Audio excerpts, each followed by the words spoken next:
Okay, so I'm going to solve this problem. This is a kind of a challenging problem, but here's how you could do it. So for the first absolute value, I'm going to ask myself, when is this thing equal to 0? Okay, so x plus 1 equals 0. So that's easy enough to solve. So the answer is x equals negative 1. And when is the other absolute value 0? So I want to know, when is 2x minus 5 equal to 0? So 2x minus 5 equals 0. You can solve that, and you would get x equals 5 halves. Okay. Now I'm going to draw in a number line here, 2 of them, actually. And on the top number line, I'm going to put negative 1. That's where x plus 1 is equal to 0. And on the bottom number line, I'm going to put 5 halves, because that's where 2x minus 5 is equal to 0. Okay, now I want to point out something. If x is larger than negative 1, then x plus 1 will be a positive quantity. So for example, if x were 0, 0 plus 1 is positive. So what I'm going to do here is I'm going to put a whole bunch of plus signs to the right of negative 1. And that just means anywhere to the right of that value, x plus 1 will be positive. To the left, everything must be negative. Okay. Similarly, with the 2x minus 5, if x is bigger than 5 halves, for example, if x is 5, 2 times 5 is 10, 10 minus 5 is 5, so it's going to be positive. So anything larger will produce a positive quantity. Anything smaller will produce a negative quantity. Okay, so in a sense I have two boundaries. I have this one and this one. So what this diagram shows is that when x is larger than 5 halves, both inequalities are positive. Okay, so that's going to lead to my positive case, which means that if both inequalities are positive, I can just ignore the absolute value. So here's the equation that I end up with. X plus 1 plus 2x minus 5 equals 4. Okay, now that's the equation I need to solve. So I'm going to combine like terms. X plus 2x is 3x. 1 and negative 5 is negative 4 equals 4. I'm going to add 4 to both sides, and I get 3x equals 8.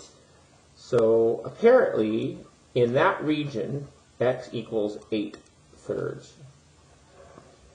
So one thing I have to be careful about is sometimes if you, oftentimes when you do this, you'll always get a solution, but you have to check to make sure that the solution satisfies the zone that you happen to be in. We're in the positive zone, and the assumption then is that x is greater than 5 halves. So we have to check that the answer that we got when we made that assumption satisfies that. So is 8/3 greater than 5 halves? And the answer is yes, as you can check. So there's one of our solutions. Let's go into the negative zone. So in the negative zone, when x is less than, it's hard to see here, but when x is less than negative 1, both the quantity x plus 1 and the quantity 2x minus 5 are negative. So what does the absolute value do to negative things? It switches their sign. Okay, so one way to switch the sign of an algebraic expression is to multiply it by negative 1. So x plus 1 becomes the negative of x plus 1, and plus, the negative of 2x minus 5 becomes plus 5 minus 2x. I just changed the sign. 2x became negative 2x, and negative 5 became positive 5, equals 4. So that's the equation I need to satisfy. I need to solve to figure out if there even is a solution in the negative zone. Okay, so I'm going to distribute the negative here. That gives me negative x minus 1 plus 5 minus 2x equals 4. I'm going to combine like terms, negative x and negative 2x, that's negative 3x. Negative 1 and positive 5, that's positive 4 equals 4.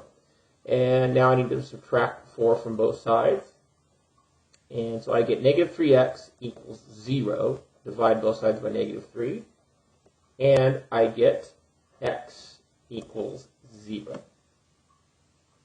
Okay, now, is that a viable solution? So in order to be in the negative zone, I have to be to the left of -1. So I need an x value that's less than -1.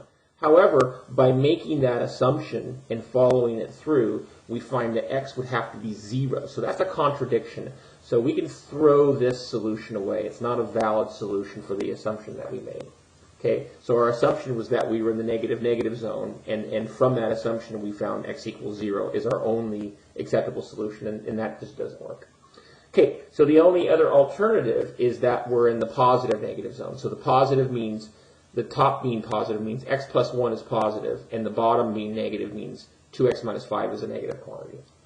Okay, so let's solve that right in this area. So x plus 1 is positive, so the absolute value of a positive quantity is, it doesn't get changed, so I can just write it as x plus 1, plus 2x minus 5 is negative, so I need to switch its sign, and so -5 becomes positive 5, and 2x becomes negative 2x equals 4. Okay, combining like terms, x minus 2x, that's negative x. 1 plus 5 is 6 equals 4. Okay, subtract 6 from both sides. I get negative x equals negative 2. And then dividing by -1, I get x equals 2. So those are my two solutions. It's always practical to check, and it'd be easy enough to plug these two guys in and to verify that they do in fact work. Especially the x equals 2, that would be fairly easy to do. So that's it.